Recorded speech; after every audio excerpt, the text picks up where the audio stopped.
This is a Polar Star podcast.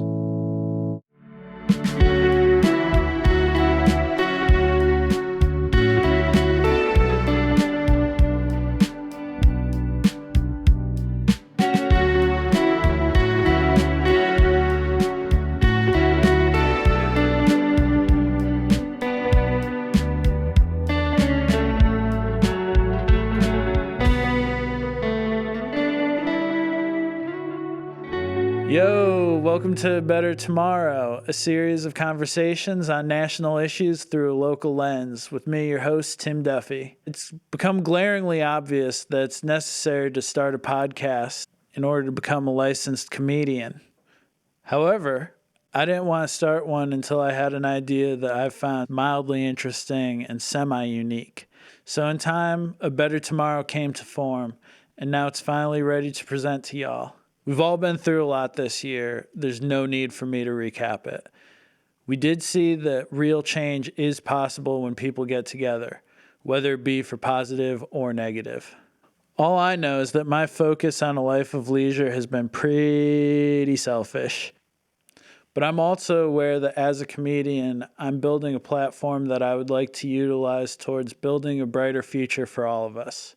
My plan is to talk to the people who are on the front lines of making change in our community. I want to learn about the challenges they face as well as the bright spots they see in their daily lives. We need to be taking our cues from their experiences because they are the people learning from the mistakes of our policymakers.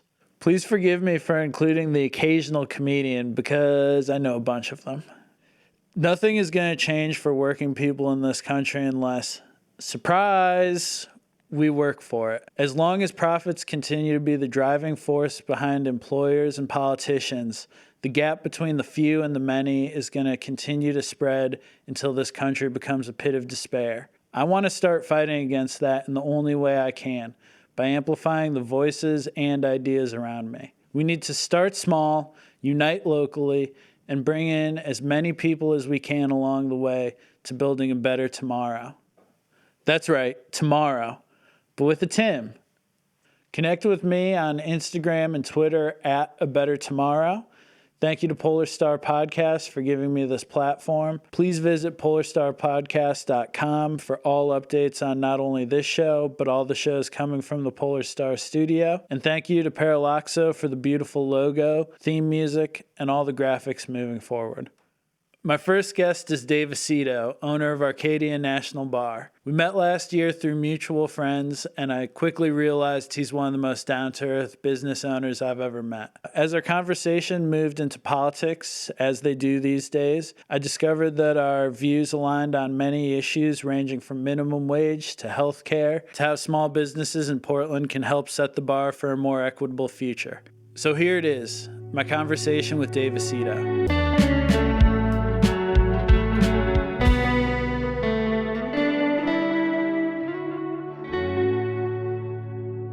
I hated growing up and seeing all the adult things that I wasn't allowed to do or I don't know. Just adults seem like they had way more fun, which is true. It is true, but with you know more what responsibility. Kids have. They got youth. Yeah, that's pretty sweet, invaluable. Sweet. They got a full head of hair. Yep. No pain, just it's all they don't experience pain, just living. Unless you're the giver. That's the only kid that experienced pain was the kid in The Giver. I remember I liked that book. With so many things, I remember it I liked it, but I have no idea. I feel that way about Lion, the Witch, and the Wardrobe. I was I love it. I couldn't tell you what happened. There was Turkish Delight at some point. There was a lion. There was a witch. Yeah, That's all I got. I think they fought. Yeah. I don't think they were together. I don't think they were a team. No, they did not start a line of clothing for the wardrobe. No, it was not. That'd be cool. That'd be cool. Though. Alternate history. So Dave Aceto. Dave Aceto. It sounds like there's a D in it, but it's not. Aceto. How have you been, man? How's the pandemic treating you? Okay, I would say personally, okay. Yeah. Professionally, no. Yeah. Yeah. As a small business owner, I imagine this is a very challenging time. I heard that on the news. I've been told by the media that this is a challenging time. Told me, and then I also live in a city where I can just look around and see. the for lease signs everywhere. Yeah, and work with in a job that deals with a lot of that. So yeah, I mean, we would have been working together. mm-hmm. Essentially, we're in the same industry, and it's like, Yep. okay, well, I guess I won't buy beer for an entire year. Sorry, everyone. Yeah. Like, I'd love to, but yeah, I would love to deliver it to you. I assume you're not delivering many kegs right now. No, my body is not in keg form. Yeah, you need to train like for there's no, gonna be like a montage it's of like the vacation. this summer's gonna be pretty rough because I imagine kegs will be going out, and I'll be like, whoa, that's heavy. Yeah, that's what I'm hoping. All the moving the machines right now is gonna. Yeah, dude, you look good. Get me some. You look good, man. Definition. So, I don't know what that means. I don't even know what that means. Dude, it's just like your body's defined. I'm defined my body as out of shape, so therefore it is the definition is accurate. It is defined. Yeah. You have a defined body. But so Arcadia, it's that's the place you own. Yes. How did you get into that? Yeah. Like the origin story. Yeah, I've known you for a little while now, and I don't even think I've ever asked you that, which makes me a bad friend. Well, but I think we're here to make amends. Yeah. So, well, play has always been something very important to me. My background is kind of like summer camp counselor. Did that for 8 or 9 years. Mm-hmm. And at some point you like become a little too old to be a camp counselor, and you start to note it. Like, nobody tells you at first, but then they're like, dude, you're like 28. You should probably not be working at this summer camp unless you like own the summer camp. They're like, this is getting weird. Yeah. So I kind of took the hint at one point. And moved back into Portland. I grew up in Lyman, so, been in Maine pretty much my whole life. Okay. And, I moved back into town, worked at the Boys and Girls Club for a little bit, still kind of, trying to revolve my life around play in some facet. Mm-hmm. And then while I was working there, my buddy Brian was like, hey, have you ever heard of pinball? I was like, I don't know. Like, it didn't even exist in my world. Yeah. And so he's like, oh, we should go to Coast City Comics on Congress Street and just play a few games. And that was kind of my introduction to pinball. And, meeting people there, we eventually started playing in a league and running the league there. And the kind of rotation was go to DTL, go to Coast City Comics, go to Geno's, go to Boda, go to Blackstone's. Like, you go on a rotation down Congress Street all night. Yep. And while we were doing that, it was kind of like, okay, what if we could play games together and drink and like have that nightlife spot that like people who have kind of like social anxiety and don't feel comfortable going down to the Old Port would maybe feel a little better in. Yeah.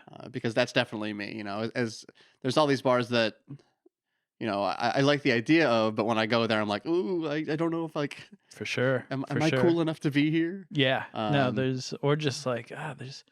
why are there all these people here? Yeah. There's a lot of people and they're very close. That's now a thing of the past, but that closeness that you get at a lot of those bars where you're just like, it's part of it. I just want to get a drink and I like literally can't move. So I definitely can relate to that. Yeah. And so, in 2013, we kind of were like, okay, let's actually do this. And 2014 we opened and this would have been our 6-year anniversary in September if we were open, but I'm happy to be on course to open for this September, so we'll be able to at least celebrate the 7th year with people. That'll be a big celebration. As soon as like we get the really all clear on being able to socialize and do stuff again, I'm gonna go ham. Like, I think everybody is gonna. It's gonna be a lot of making out. Yeah, the town. People have not made out for at least a year. At least a year, yeah. So they're like, yeah, I'm ready. I'm trying to get my make out on. But so you opened in 2014 and you didn't had you had any real business experience before that? Oh, not at all. And I feel like I still don't. Really? Yeah. There are things that come up all the time where I'm just like, I don't know what I'm doing. And you find like the people who do know what they are doing, and seek out advice and help. And I've picked things up in 6 years and kind I hope so. going I've learned nothing in the last 6 years. I've just been playing pinball. Yeah, I don't know. I know a lot about pinball. It's reopening now, or like going through the process of getting ready to open again, which is kind of the third time we've done this. We opened initially a couple years ago. We closed for renovations to get a little bigger. So then we opened again. And then now, obviously, with COVID being closed for a year and moving to a new location, we're going to open again. And so you're going through kind of the same process of permitting, licensing. And that's something really fun that we can get into later.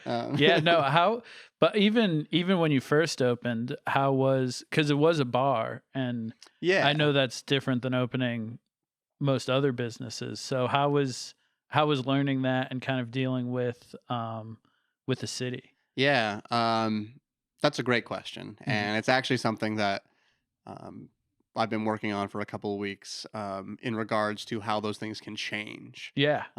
So one of the things that I keep kind of coming back to, especially in the pandemic and coming out of it, is when you have difficulty with something, or the process of permitting and licensing in Portland specifically right now is one of the things that is my focus. Once you go through that process and you recognize how tough it is for somebody, you have two options, and those options are to either just say, oh, I'm glad that is over and done with and now I can just do my thing, or you can turn around and say, how can I make this process better for the next person, more equitable for the next person. And kind of looking at the permitting process of Portland, there's a lot of equity holes. And that's something that myself and a couple other people in the community right now are sitting down and saying, like, okay, why is this permit PDF only in English? Why is it not including videos or walkthroughs, or can I even get a translation of this if I call City Hall? Do they have somebody available to speak in 8 different languages, which a number of cities, will contract out. And that's, there are just many opportunities that the city can do better. And I think right now, coming out of this pandemic, that's the time that we can really look at each other and say, okay, if we're going to rebuild this system, let's do it when everybody's getting ready to enter this next phase of Portland. I want to say, when all these places are coming up for lease, right? Which there's going to be tons of places available, and there's going to be a lot of people out of work. If you want those folks to be able to say, okay, now is the time I want to take that chance on this dream. I want to open up this business. I want to do this thing that I'm passionate about. Why are there so many roadblocks for people? Dude, yeah. And that's one of the things that I'm, in going through the permitting and licensing process again, I'm more aware of, and I want to say, like, let's fix the system that we can. And I think Portland in general is looking at that right now, because you've got like the city charter commission where they're saying, like, let's take a look at city planner and city council and mayor and what those relationships. Yeah, exactly. And what relationship do they have with the city, and what power do they have, and are the people who are actually voting being represented? Those are all great questions. I don't even know where this started, but no, that's great, because I really do think that that's kind of the hope that I have, and I think a lot of people have, is that this, through the pandemic, kind of coming out of it, that things will change for the better, which obviously we'll see what happens. But I feel like in Portland, at least, there's a good opportunity for that to happen. Right. And there's also there's kind of a struggle of classes in Portland too, is how are you marrying in like this, these people that can afford to buy a $400,000 to $1 million condo or home. And, you look at like my dad's family who grew up on Munjoy Hill, like that was when it was very poor, different. On Munjoy. And how can we respect that and but also be welcoming of new people into the community? And there's a balance of saying,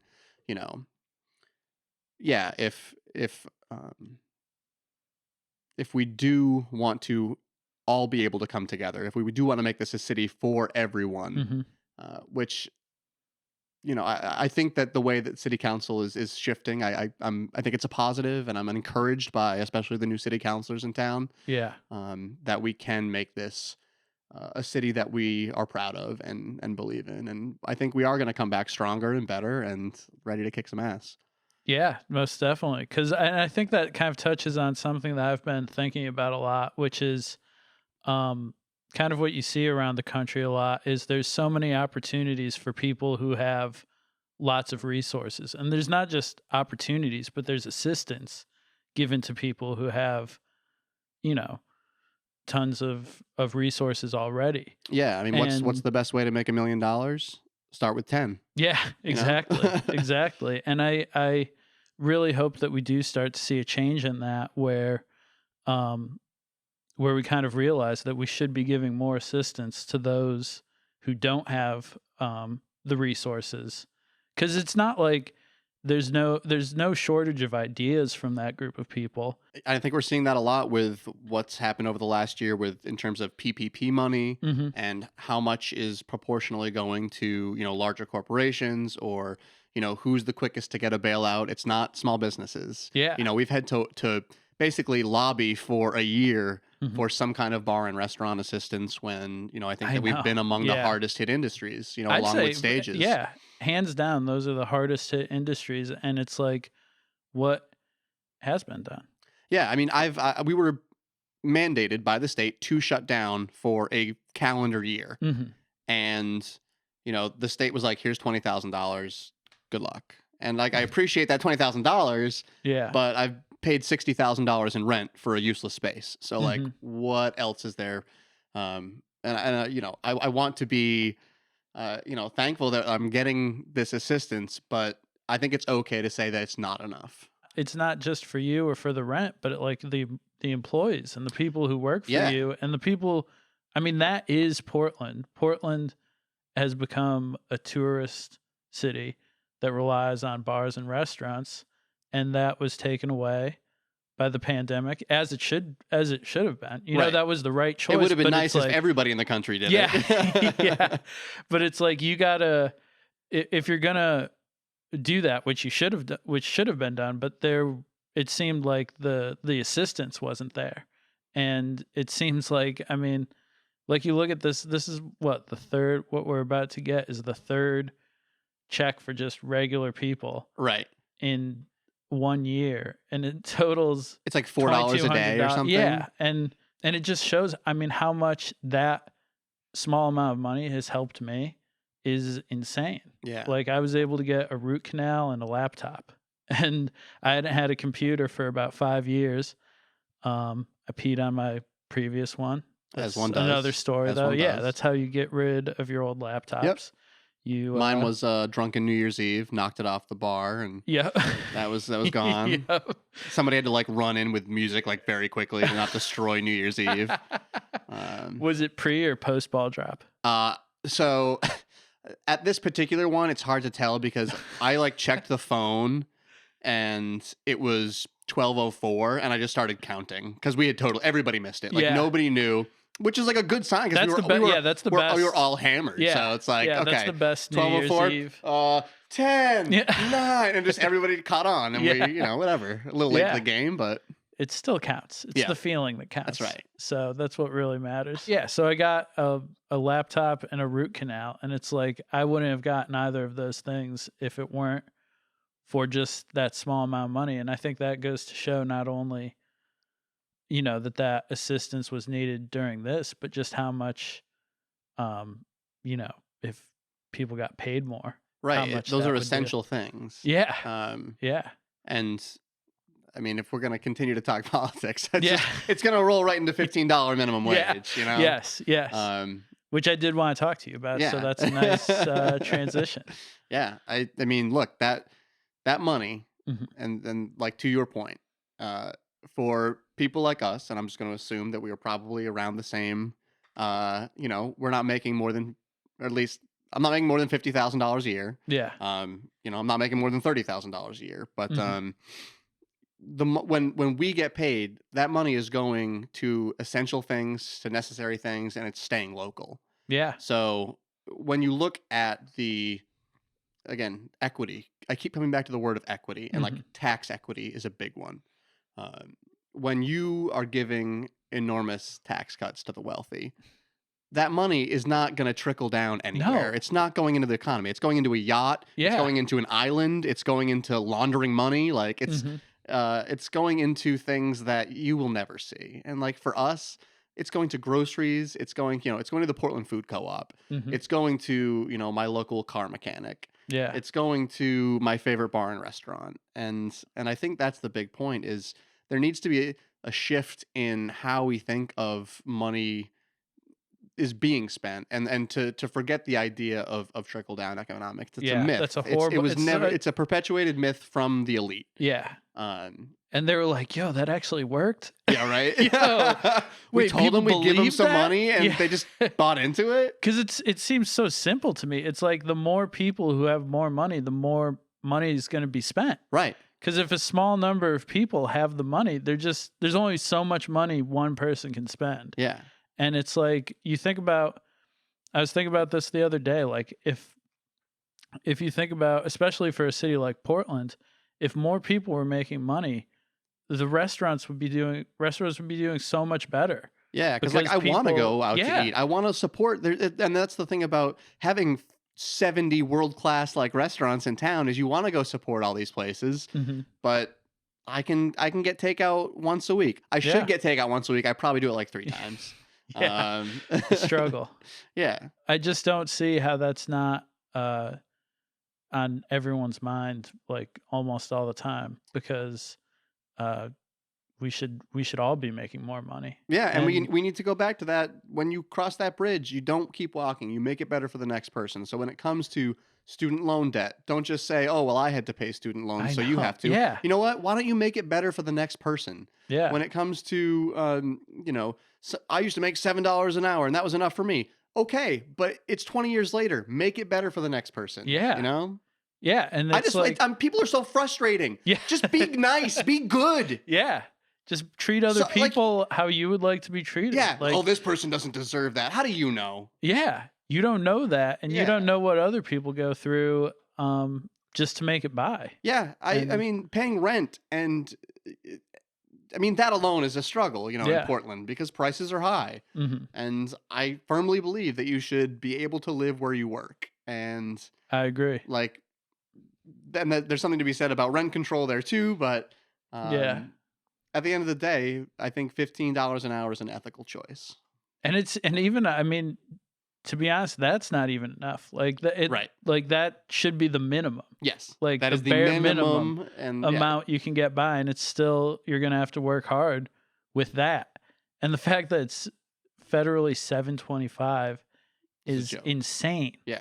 That's insane. I think, honestly, I think that Congress people and senators should work the minimum wage. Yeah. Because that's, if they're working for us, here's the minimum wage. You see what it's like. Yeah, lobbyists. Jeez Louise. Yeah. So how does paying your employees a $15 minimum wage, how does that affect you on your end as the owner? Right. I mean, look, you're the same question can be asked of 12, of 7, of 5, and it's already in effect all the time. Just people don't talk about it. Labor costs is going to be built into your pricing for everything. Seasonality of vegetables is going to be built into your price of everything. Fluctuation on all kinds of markets are going to dictate kind of how you want to set your pricing. One of the big ones for me is actually pinball. And like, you used to be able to get a pinball machine for, let's say, $2,000, and now your basic level model of something new that's coming out is around $5,500 to $6,000. And so you'll see a lot of prices go to like $1 or $1.25 per game, but we like to keep it at 50 cents because that's just something that I think is romantic. You put 50 cents in a pinball machine, you try as hard as you can to get that high score or beat your last score, and then you go back into it. But beat the last score. Yeah. I'm never getting to that high score. Oh, you're just trying to beat yourself. I always see that high score and I'm like, what? What? I know. I got to reset those more often. tell people they have a fighting chance. But Yeah. I mean, with $15 or with $20, whatever it is, you're building that price into everything. And a lot of times, places around town will adjust maybe twice every year, where maybe sandwiches jump up 50 cents or whatever. And somebody mentioned to me today that's like, oh, I've been looking at some Portland restaurants, and I see them advertising that prices are 5% more because of hazard pay or minimum wage increases that were voted on recently.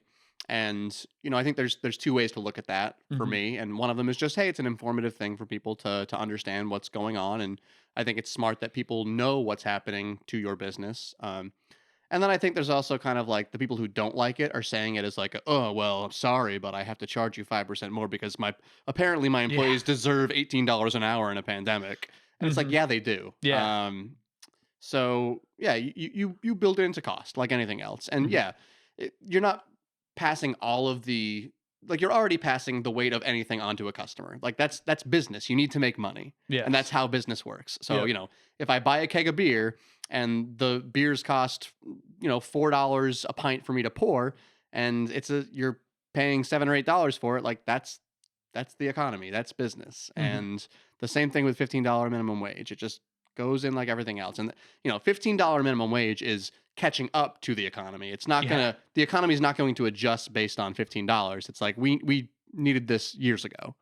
So yeah, maybe Gansett is $3.25 instead of $3. Like I can handle that. As a poor person, I can deal with that. Yes. So if I as a poor person can deal with a 25% increase, I think probably other people can too. For sure. And you kind of always hear people say, kind of complaining about how, oh, it's going to be passed on to the customer. But that's business. It's like, that's what business is. But it's also like that the customer will be making more money. Yeah.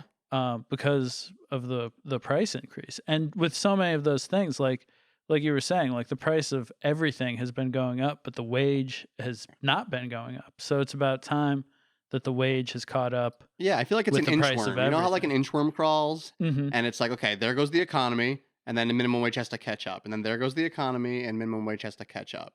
And, you're never going to have it in sync where it makes perfect sense, where, the minimum wage actually reflects what the goods and services of the world cost. But we can do better. So, let's do better. Let's inch in the direction of where the economy is at right now. There's a hope. Yeah, that is a big hope. But kind of back to earlier, we were talking about how you have to deal with the city a good amount with licensing and all of that.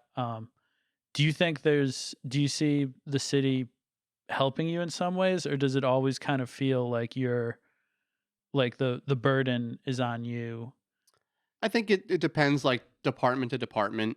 I also think that, if we are the biggest city in the state of Maine, we should have the city should be employing more people. It's so easy to get something set up in Westbrook. It's so easy to get something set up in Scarborough and South Portland. Why is Portland so lagging in that area? And it's because, it's like we can find $40,000 to investigate if police were mishandling Black Lives Matter protests, but we can't and I can tell you for free it was mismanaged. There you go. I just saved you $40,000. It was definitely mismanaged. Maybe that $40,000 could have been put into the community that was so affected. Yeah. Maybe we could actually support. They probably had the police doing that investigation. Oh yeah. Well, I think it's an ex-police officer that was heading the investigation. So real sound investigation. I'm sure will occur there. So thankfully, some city councilors have made time to meet with me and talk about these policy changes that we think should be enacted. And so on an individual level, it's great to have people take the time, but it's much harder on a group level. So to get the city council together and discuss and vote and see if it's a much longer process than just one city councilor being like, oh, that's a good idea. Let me see. And then there's different departments that you kind of want to give your proposal to. So maybe it's the economic development people you want to talk to. Maybe it's the parks people you want to talk to. You have to kind of frame your argument to a very specific department, even if it's something that's bigger, with like these, one of the main things that I find cost a lot of people the ability to run a business in Portland is that before you can apply for a permit, you have to sign a lease. So the permitting process can take 4, 5, 6, 7 months. So you just have to have 7 months of rent ready, available to you before you even start the process. So, let's say that you're looking to have a restaurant somewhere in the downtown Portland area, but not like in the heart of the action. You're still probably paying $2,000 to $5,000 in rent. Multiply that, by 7 months. That's a minimum of $14,000 you just have to have on hand to wait to do something. Yeah. So I think that if we look at how that would affect communities that we want to see thrive in Portland, especially BIPOC communities, one of the ways that you can help a large area of that community is to enact policy changes. And I think that if people want to look to say, like, let's have sustained support for these communities, then one of the major ways to do it is through, I think, the city needs to hire somebody to do equity audits. I think that's a position that the city should have. It should be, it could be something chosen by the city council, people apply for, but I think having equity audits is very important for the city. And if we want to lead by example, the state of Maine, I think that Portland should take that up. Okay. But enacting sweeping policy changes would be the best way to, because it's one thing to, the argument that always comes to mind for me is like saving the earth, right? And first of all, the earth's going to be fine. We're all going to die. Yeah. But when it's like, okay, you can either get a reusable plastic bag and feel really good about yourself, and like maybe that puts the slightest dent on the speck of dust of what we need to do to help the environment.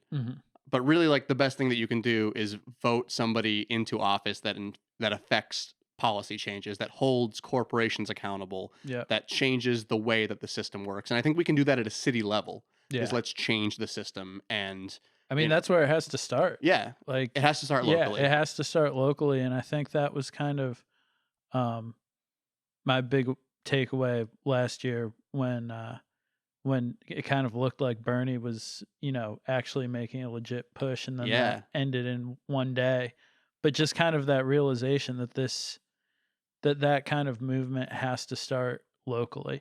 We can't expect it to just be, nationally right away. We have to start making these changes on a local level, and then hopefully people will see the changes start to take effect and be like, oh, well, my life is better. Which I feel like is such a rare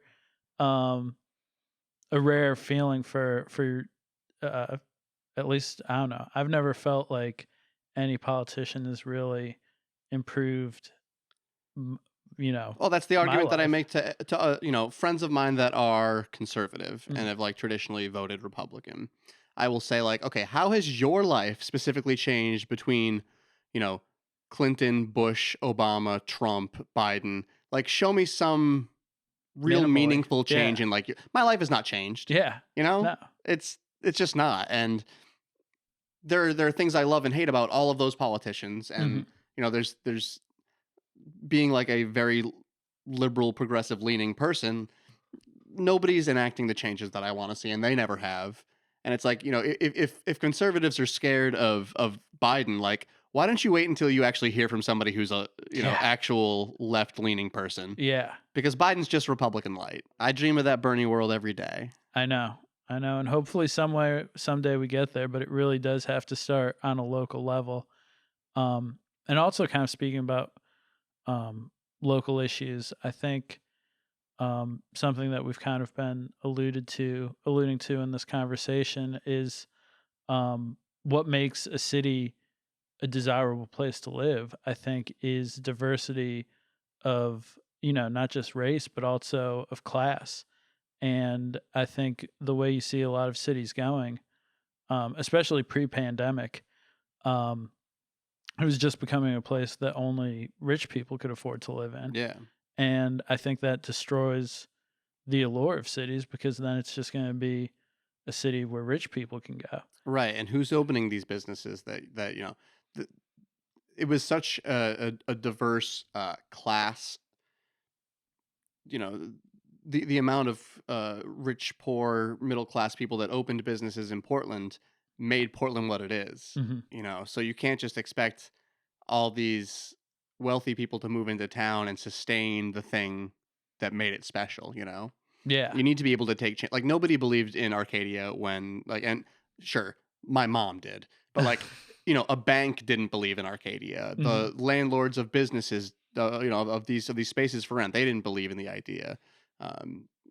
We went to business mentor things with God loves 65-year-olds, but like a 65-year-old just didn't understand that people wanted to go play video games and drink, that that culture existed and has existed for the last 25, 30 years. Yeah. And while everybody does game in some capacity, it's just hard to sell that to somebody who is a little older. And it's just like it was so frustrating that you're not allowed to have a good idea if you're poor. Like nobody will believe in you unless you have collateral. Yeah. And that's something that even with the new spot that we moved into, was a an issue with the landlord. Was like, hey, you don't have any collateral, so how do I know that I can trust you to have a business? And I'll be like, how about the last 6 years I've been in business? Like, is that not good enough? When is it good enough? 20 years in business till you'll trust that I have something? Yep. And it's like, sorry that I don't own a house or anything, but like I'm still a human and I still get to live my life and I still get to have a dream and like let me do what I love, and why penalize me because I'm poor? Yeah. And it's just like, these are the people that we need to be supporting and uplifting. And I hope that the city and the landlords, and I hate to be leaving like my old location at 24 Preble, because the landlords are great and they're ethical people and they're reasonable people. And they, it's people that I can have a conversation with. Like they were nice enough to let me out of my lease early to try to keep the business going in a space where we could spread out and hopefully open again, in May or June when people can be out and still spread out and still masked. But, in our old spot, it was maybe I could get 30 people in there and that would be up to like code. You couldn't have more than 30. And it's like, well, you can't make money. You can't meet the margins if I'm only having 30 people on a Friday. Like I need to have at least 100 people in through the doors. And so, that's the hope with the new space is people are there, they're spread out. We can go for 100, 150 people safely. And then when the world is right again in some capacity, that you can get 300, 400 people in there, have a concert, but that could be a year or two away. So while I do want to make that commitment to say like shows and things like that will happen in the space, people need to be patient because I don't know when that will just be allowed. No one knows that. So hopefully people show the patience.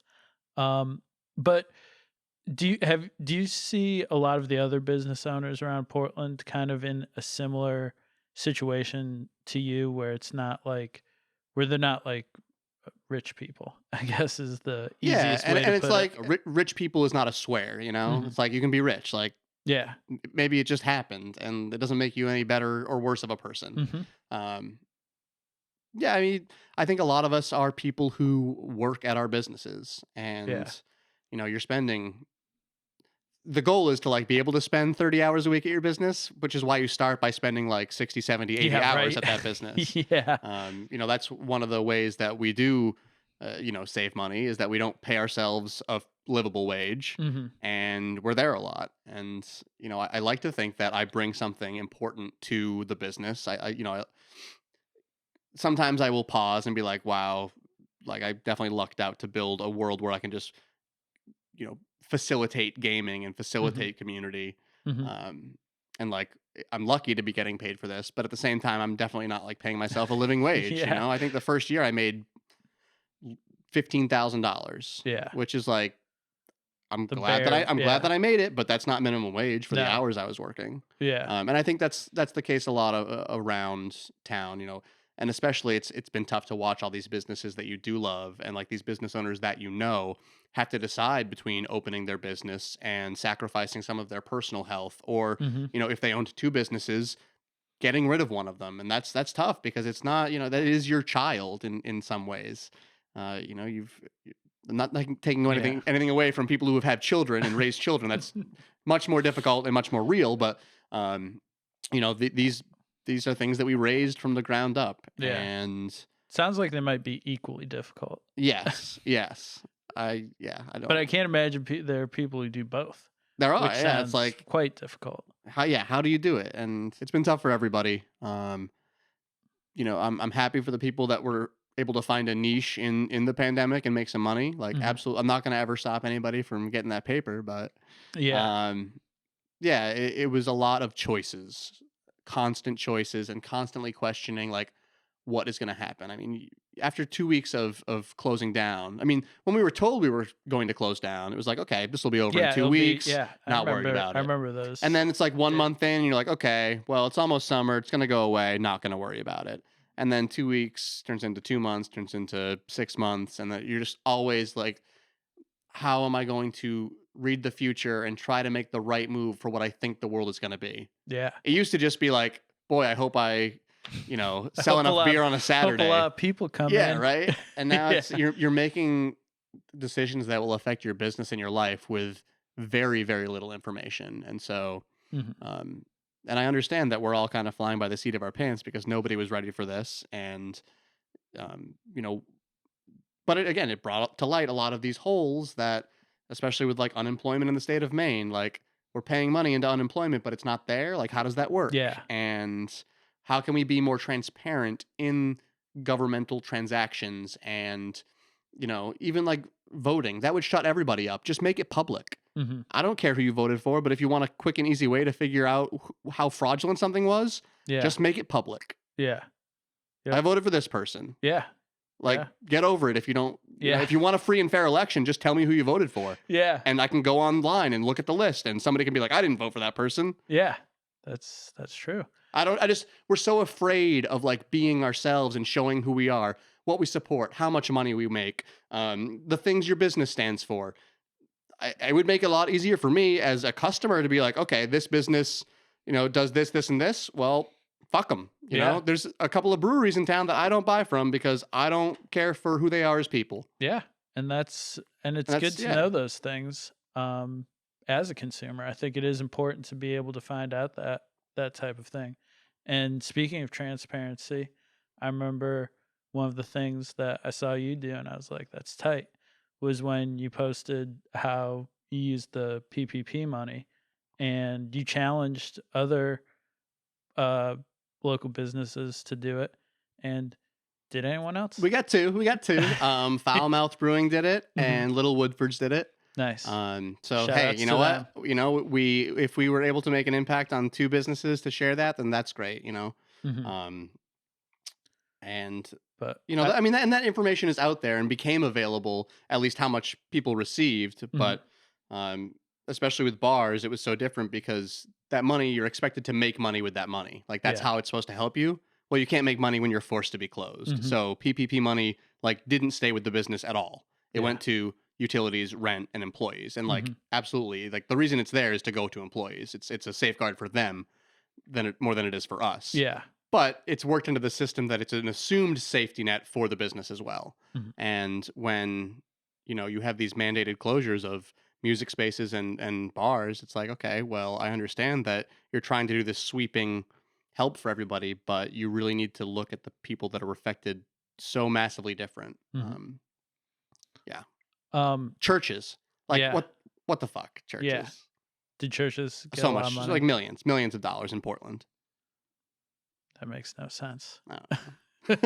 Which is when I kind of considered making Arcadia a church. A church, yeah. There's been so many times where I'm like, we could become a church, a museum, and you could make, I think, logical arguments for both of those. Yeah. Like we were a coin-operated museum. Yeah. I would definitely give a sermon on Sundays if I could talk for half an hour. Yeah, definitely. I'll talk about ethics in gaming. Yeah. Let's get it done. I think we could do a lot more good than a lot of religions. I don't know. I agree with that. As a small business owner, how do you feel?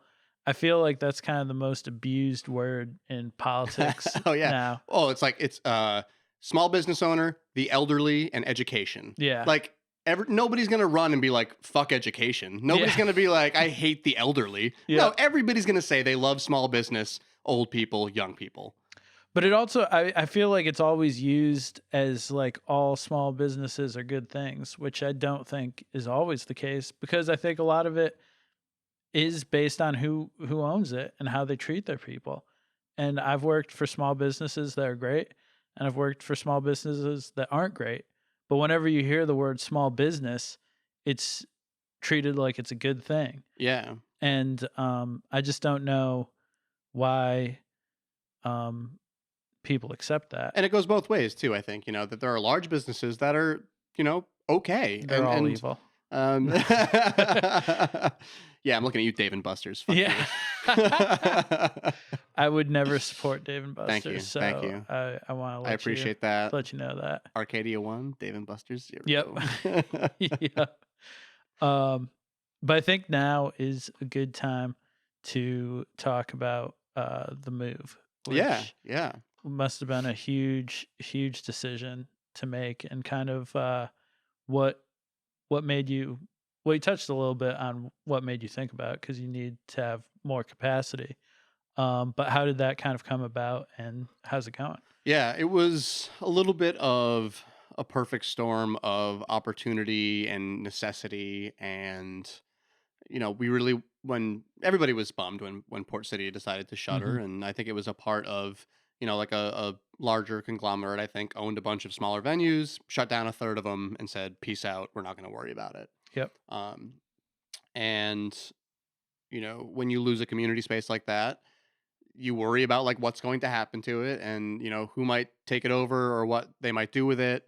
And we kind of like were jokingly almost be like, what if we just like went to Port City? Like, wouldn't that be cool? And we could like take that space. But, I think we talked about that in September, and it was like an afterthought. Like nobody had really taken it seriously. But then again, like people are ramping up to open again, because we hear that bars are about to open in October and things are getting safer. And, the governor's like, get ready, everybody, get ready. And actually, never mind. We can't open. So classic Janet Mills. So you have to. Poor Janet Mills. Yeah, I know. It's not an easy situation. What the worst time to be a governor? She kept doing that. Yeah, I know, right? Like, we're gonna. Just kidding. Yeah, the signs in rural Maine are always good for some Janet Mills ribbing. A lot of them. So yeah, as we continued to be closed, it became more and more dire with like running out of money, and like I want to do this for the rest of my life. I want to be a spot that people can come together and game and meet new people, to come to a bar alone, to come to a bar with other people. And I know that I personally have more work to do to continue. Like, I'm not happy enough with my community building, and I think that this space will allow us to do it better, to be, more inclusive. Like there's just so much work to be done when it comes to being inclusive too in the community. And like step one is save the business, right? And then step two is use that business and use that space to increase, the communities that are in your space, and to be intentional with what you are doing. I think anybody who's intentional with their business runs a better business. It's not just like, okay, we're going to do that and I'm just going to leave it alone, and I'm never going to worry about if it's like good enough. You need to be like willing to make mistakes in your business, and also to adjust how your business interacts with the community. And that's one of the things I'm really excited for with this new space, is that it is so big that we can bring other people in, not just for gaming and not just for concerts and not just for events, but if people want to hold like meetings there, absolutely. Like let's use it as a community space. Yeah. If a political action group that advocates for the things that we also advocate for want to come in, like let's use that and use our voice to forward the things that we think need to be forwarded. For sure. And I'm sure I'm jumping around, but no, jump. Yeah, jump around. And now a music break. Karaoke. Yeah. karaoke's always been a tough one because it's like an X factor. Yeah. It's like it could be a really great experience or it could be miserable. For sure. So I'm just gonna table that one. Kind of like a comedy open mic. Exactly. You're putting the guest's experience in somebody else's hands. Yeah. And that is when you want to curate a space, it's very tough to do. Mm-hmm. So I would be more inclined to say like rock band in the basement than karaoke on the stage. Yeah. On the main stage. Yes. On the bottom stage tonight in the basement, we have karaoke for 3. In the basement bathroom. Yeah. But there's a lot of potential with this new space. Obviously, we started a GoFundMe, which was wild. It was wild. And how did you feel about that? Must have felt pretty cool. Yeah, I cried a lot. There's a lot of crying. That must have been I feel like I cried just because I didn't even. I think I saw it on Reddit actually, on the Portland, Maine Reddit, and I was like, oh wow, I'll click on this, and you had reached the goal. You were just about to reach the goal, and it was like 17 hours after it was posted. Yeah. I was like, wow. It was wild. And you have to just pick a number when you have a GoFundMe, and you're like, I hope I get it. And like, do I need at least $100,000 to do this thing that we're trying to do? Like, yes, I do. Yeah. But I'm not gonna put like you just have to decide on what you think is like an okay number to ask the community. And I even had reservations about doing a GoFundMe. To ask like our clientele, who are a lot of bar and restaurant people who are also struggling, to like throw us some bones. I talked with some friends about it, and my buddy Alec kind of put it in perspective and said like, look, you can't stop someone if they want to give you their money. Let them, at least just give them the opportunity, because people have been asking how to help, give them that chance. And so I said, okay, I'll give them the chance. I'm going to pick a number, and it happened to be out of a hat. It was 42069. Yeah, was the number that we picked. That's we were going to say that's the best number. We were going to go for 40,000, and then we're like, let's just let's just make it fun. I think our clientele will appreciate what we're doing here, and you pick that, and you're like, man, I hope if we can get $5,000 the first day to like really kickstart this thing and give it a good push, like that'd be great.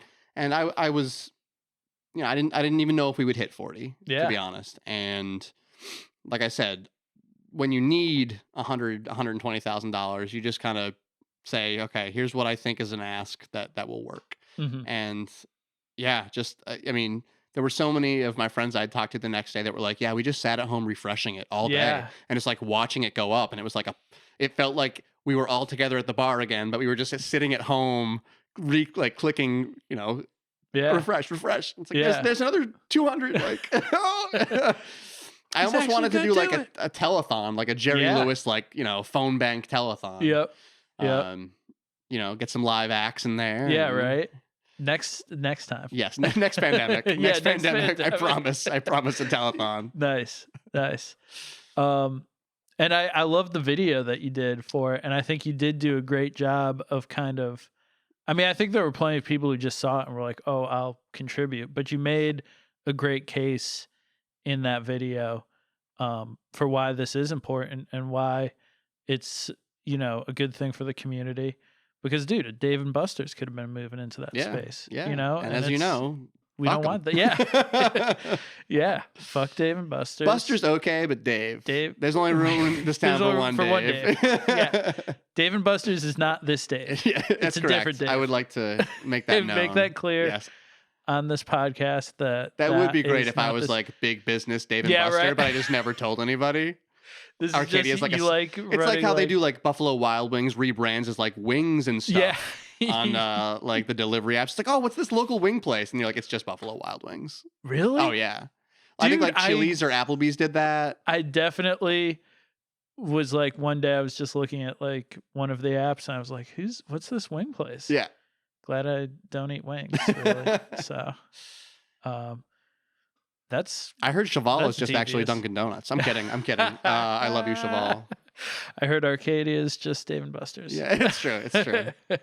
And also, like, shout out to Cheval, who've been like some of the greatest advocates in the community for, pandemic relief, workers' rights. Damien and Ilma are total badasses, and I love supporting them.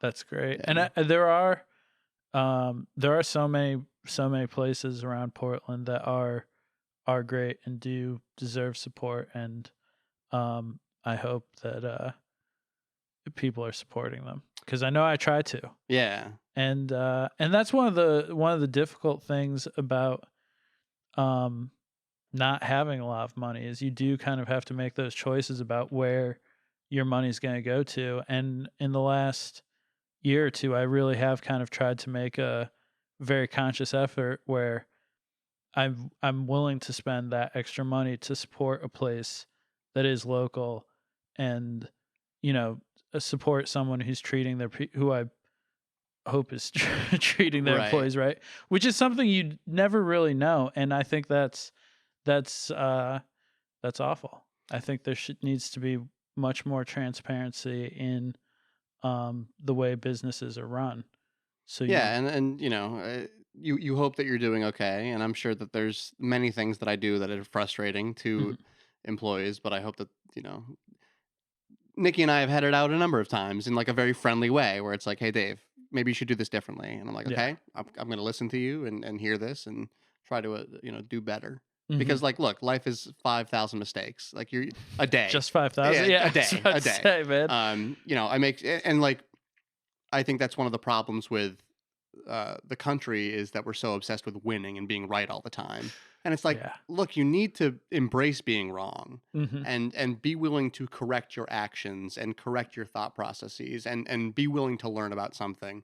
It's so easy to say, I'm right and I'm not even going to listen to you. It's so much harder, but better to just be like, okay, let me turn off these things that I think are true. Let me listen to somebody and be willing to say I fucked up, Yeah. So many times, all the time.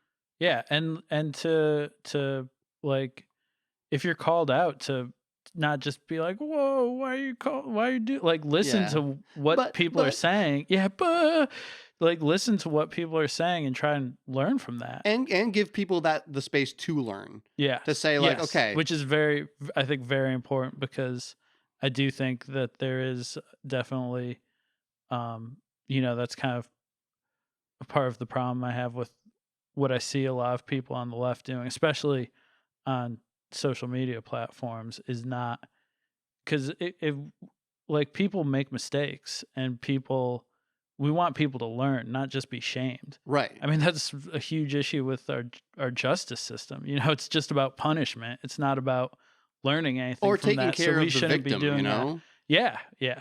But that's for another 7-hour podcast that we'll do. Exactly.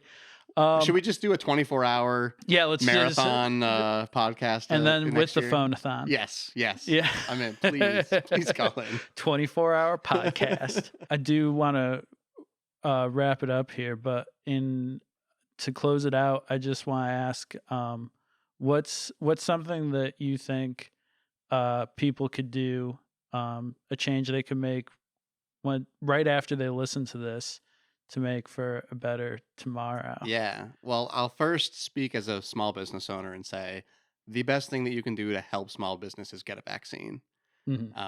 It's just the way to get where we need to go. And I will also implore, hopefully by the time this comes out, service industry folks have the opportunity, had that vaccine and been moved up to where, if we're being forced to be around people, that we get an opportunity. But what can you do for a better tomorrow? I think performing just an audit on yourself and a community audit, and say, if I'm just being complacent, what can I do? If I go through my day and I go to work and I come home and I play my game and I watch my show and I go to bed, where can I find time in that day? Where can I find 5 minutes to find some way to impact the community or to lift somebody up that needs to be lifted up?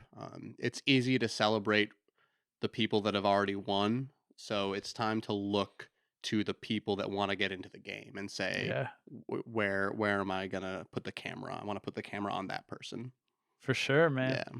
Dude, that's a beautiful message, man. I couldn't have said it better myself, but I think I fully endorse that as the host of this show. Can I get a stamp on the video? It's like, endorse. Sound advice. I'll work on that. Great. I'll work on that. Put it in post. Yeah. But thank you so much, Dave. I think what you're doing is great. And thank you for coming by and talking to me, man. Cool. Thanks for hanging out. It's been great. Hell yeah. Absolutely. Dude, I can't wait. I'm so excited for the new space. Yeah, Yo, comedy? Absolutely. Comedy, Nice. burlesque, theater, Hell music. yeah. It's a stage. Let's get it. Yeah. Dude, I'm so pumped. I have so many ideas. We'll talk about that. Yeah, off after. air, we got some things to talk about. Yeah, for sure. Definitely. All right. Well, Cool. thanks, man. Yeah. See you later. Yeah, see you. I live here.